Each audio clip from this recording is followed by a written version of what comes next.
Hello again. Okay, now we are going to go look at Psalm 66b. I would like to look at Psalm 66b. Come, all you people, bless our God. I wanted to look at this one because it has a lot of repeating notes that are a little bit higher in the range, which can sometimes be a little bit tricky for those of us who aren't used to kind of being up there. So let's just run the first verse, thinking about all the things we know. Good breathing, and breathe where you can. Commas, unimportant words. This one's kind of okay. Yeah, just do verse 1. Ready? Here we go. Come, all ye people, bless our God, and tell His glorious praise abroad, who holds our souls in life, who never lets our feet be moved, and our faith we oft has proved, upholds us in the strife. There we go. I think I sang a weird word. It's okay. So in our last video, we talked about catch breath. So there are a couple of moments where we get to do that in this one. The first, there goes the dog again. Thank you, Sadie. You are fine. The first opportunity for that is at the end of the first line, because the phrasing is weird in this song. It doesn't work like phrasing normally does. And by phrasing, I mean where you feel kind of the natural beginning and end, much like in speech. We would think of a phrase or maybe like a sentence. A phrase is kind of a musical sentence, and where you think it should end, in this one, it keeps going, which is a little odd. So when we get to the end of, to His glorious praise abroad, that, in my mind, is where I want that to end. But it doesn't. It keeps going. Who holds our souls in life. That would be an opportunity for a quick catch breath. On praise abroad, praise abroad, who holds our souls in life. Da da da da da da. Aha, yes. Da dee da da, our feet be moved. Breathe. Please breathe. It'll help you a lot. And though our faith we oft has proved, breathe, upholds us in the strife. Okay, so that's a lot of good opportunities for little catch breaths. I also would like to use this to remember back to our little interval training we did a few videos ago. This is a really good one for that because it's a lot of sort of stepwise motion. What you would call in the scale is going one note from the next.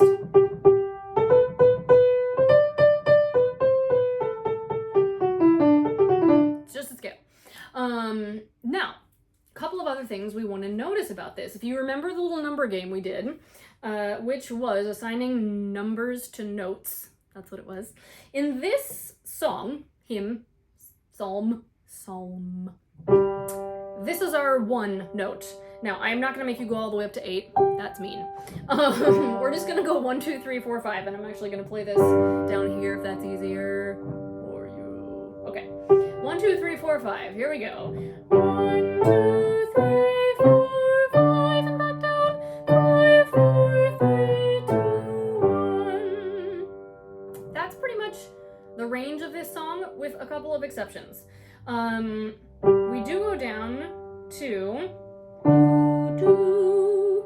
That's how we begin. Come, all ye people, da, da, da. So the kind of outlier note is this one here. This is a D above middle C. In this key, in this musical location, this kind of functions, I call it a trampoline note. That is not an official term. If you say that to another musician, they're gonna look at you like you're crazy. But I call it a trampoline note because it wants to go bum, bum. Kind of feel it, right? Do, do. Especially if I do it like this. Right? Kind of tell that it wants to go whoop, back up to that home note, that 1 note, which in this case is G. Okie doke. So other than that, we're pretty much doing our 1, 2, 3, 4, 5 thing. especially our 1, 3, 5, 3, 1. Why do I bring this up and go on forever about it? Because these notes are the most important in this song. You start with the first two. Do, do, do, do. Then you walk up to the third note. Do, do. And then you walk up to the fifth note. Do, do. And then you do a bunch of walking. Da, da, da, da, da, do. Okay, remember this one, because that's where we're going next. Body. And if you remember our intervals, it's 1, 8 octave. Surprisingly tricky interval to sing. It's the same note in a different pitch area. One is higher, one is lower. But that is quite a ways to go. The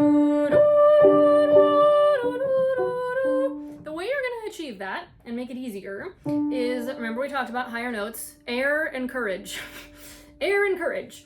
The other thing that's going to help in this instance is we have I'm looking here. Yeah, pretty much every verse we have, every verse we have a consonant.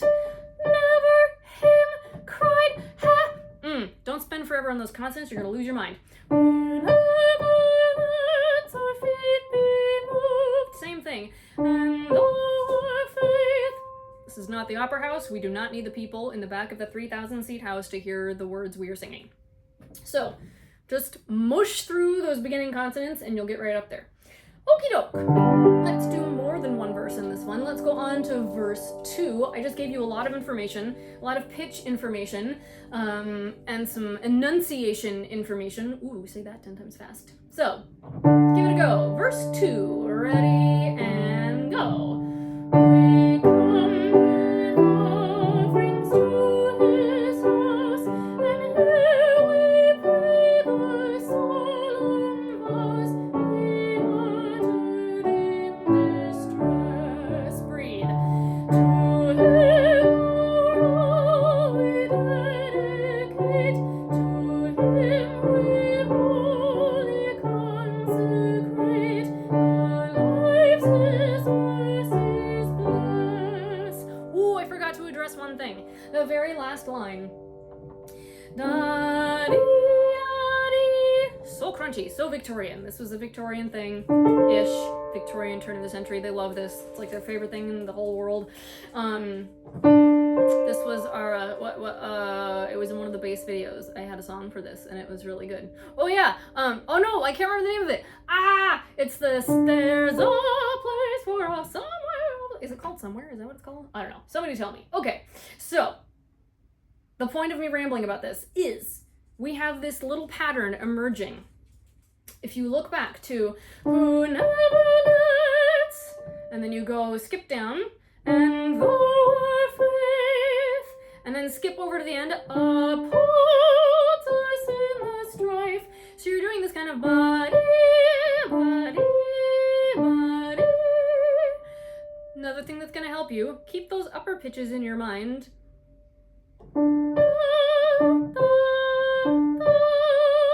And now you're always going back to the same one down below. Great! Let's give verse 3 a try. Okie doke. Ready and breathe. Come here, all ye who fear the Lord, while I with grateful heart record what God has done for me. Big leap. I cried to him in deep distress, and all his wondrous grace I bless, for he has set me free. Last verse. The Lord who turns away the plea of those who love iniquity has answered my request. He has not turned away my prayer. His grace and love he makes me share. His name may ever blessed. Yay! Cool. Great. If you have the bandwidth, go back and listen to parts of this again. Actually, I'm just gonna make you listen to it. I'm gonna make you listen to it again. Or you can just stop watching the video. But I'm gonna play through some of these chords, because if you can kind of get these this type of musical information into your ear, into your body, you're gonna notice that it comes up again and again in hymns and psalms written during this time period. So as we go along, you're gonna notice certain time periods have certain musical patterns that recur over and over again. Our little Victorian, I call these the Victorian clambake hymns. Even though Victorians weren't really the clambake era, but that's what I see in my mind. Turn of the century, like very, very last 2 days of Queen Victoria, clambake straw hats, because it just sounds like a clambake. I don't know. Okay, so you've got this. Same thing, they do that a lot. Ah, that's different. And then we go back. Here it is. No, that's not it. Let's try that again.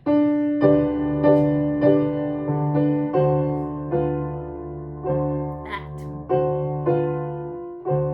So the bass note stays the same, and the top notes change. Very crunchy. Crunchy! And then we go on. We stay up there.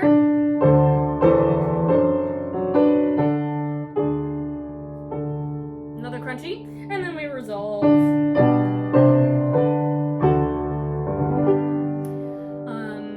So those little crunchy moments is what you're going to hear a lot of in the Victorian era in this kind of particular way. I'm not going to go into more detail because I don't want to scare you or bore you. So we'll leave it there, and see you next time.